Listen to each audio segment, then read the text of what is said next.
right? They're gonna throw some more Ricks on top, and then they're gonna douse it down with whiskey for destruction. That can right there. Yeah. So that stuff right there comes right off the still. It's 140 proof, 70% alcohol. Crystal clear, moonshine.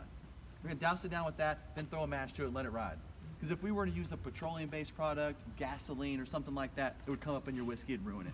We don't want to do that. Jack did not learn it that way, and we will not change it now. So, since they're not burning, we do have a time-lapse video in there. We're gonna slide in there, watch that time-lapse video. We'll talk a little bit more about it. Cool. And as we go, if you guys have any questions about anything as we go around, please ask me, and I will answer it to the best of my abilities, all right? I don't like to get to the end and not all the answers, all the questions have an answer.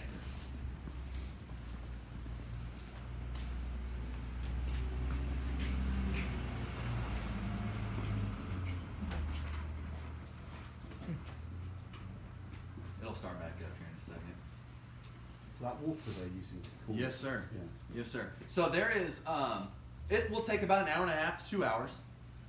It's really going to depend on the time of year that they're doing it. That will kind of vary in that time, but it's around that most of the time. So they just lit it up, let it go, let it do its thing. But the real important part is, because there's a real art to it, because they're going to have to add water to it at just the right time.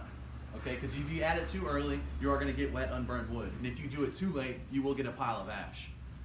They should have let this video keep going because the process is awesome. It's really cool to check out. Because they're going to come in with this little bobcat, like a small bulldozer, and they're going to literally like flip the charcoal while applying water to it. Because underneath it would smolder. It would smolder up and burn. There'd be a pile of ash under there. That would be wasting. And at Jack Daniels, we do not waste. We have less than 1% waste here at Jack Daniels. So we're going to try to do our best to not do any of that. Now, that is what they're doing. They really should have honestly let it run for just a little bit longer so you could see that full process in it. But when it's ready, it comes out just like this. But very inconsistent in sizes. It is what we want, but not what we need. So they're going to send it through that grinder out there, grind it up to this pea gravel consistency.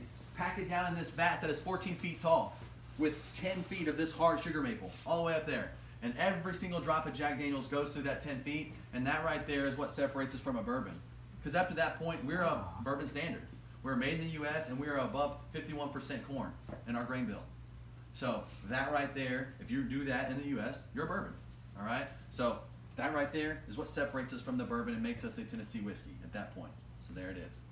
Now, I think the coolest part about this whole thing, I will talk more about these actually when we get to the charcoal mellowing vats. I think it's a little bit cooler to see when you visually can take it in. But I do think the best part of this whole thing is if you've had a sip of Jack Daniels in the last 20 years, there's been two men that have perfected this art. Their names are Darren and Tracy.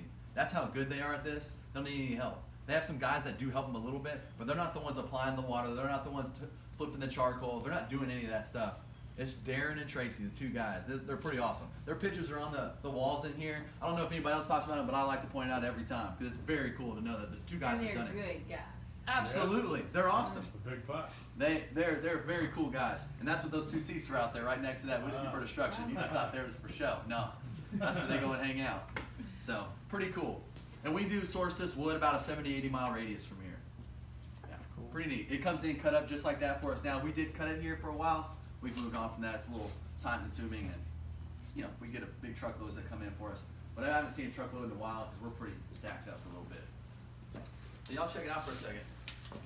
So what's this? That's my great Sorry. Oh, that's awesome. Yeah. That's awesome.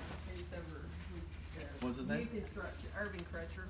Urban Crutcher. And this is Bull Wagner. That's my grandfather. And it's Herman Branch, and I'm not sure that's his name. I gotta find it. That's cool. That's awesome. Yeah. So I what's work- this? Sure. That's if you were like in a wheelchair. That's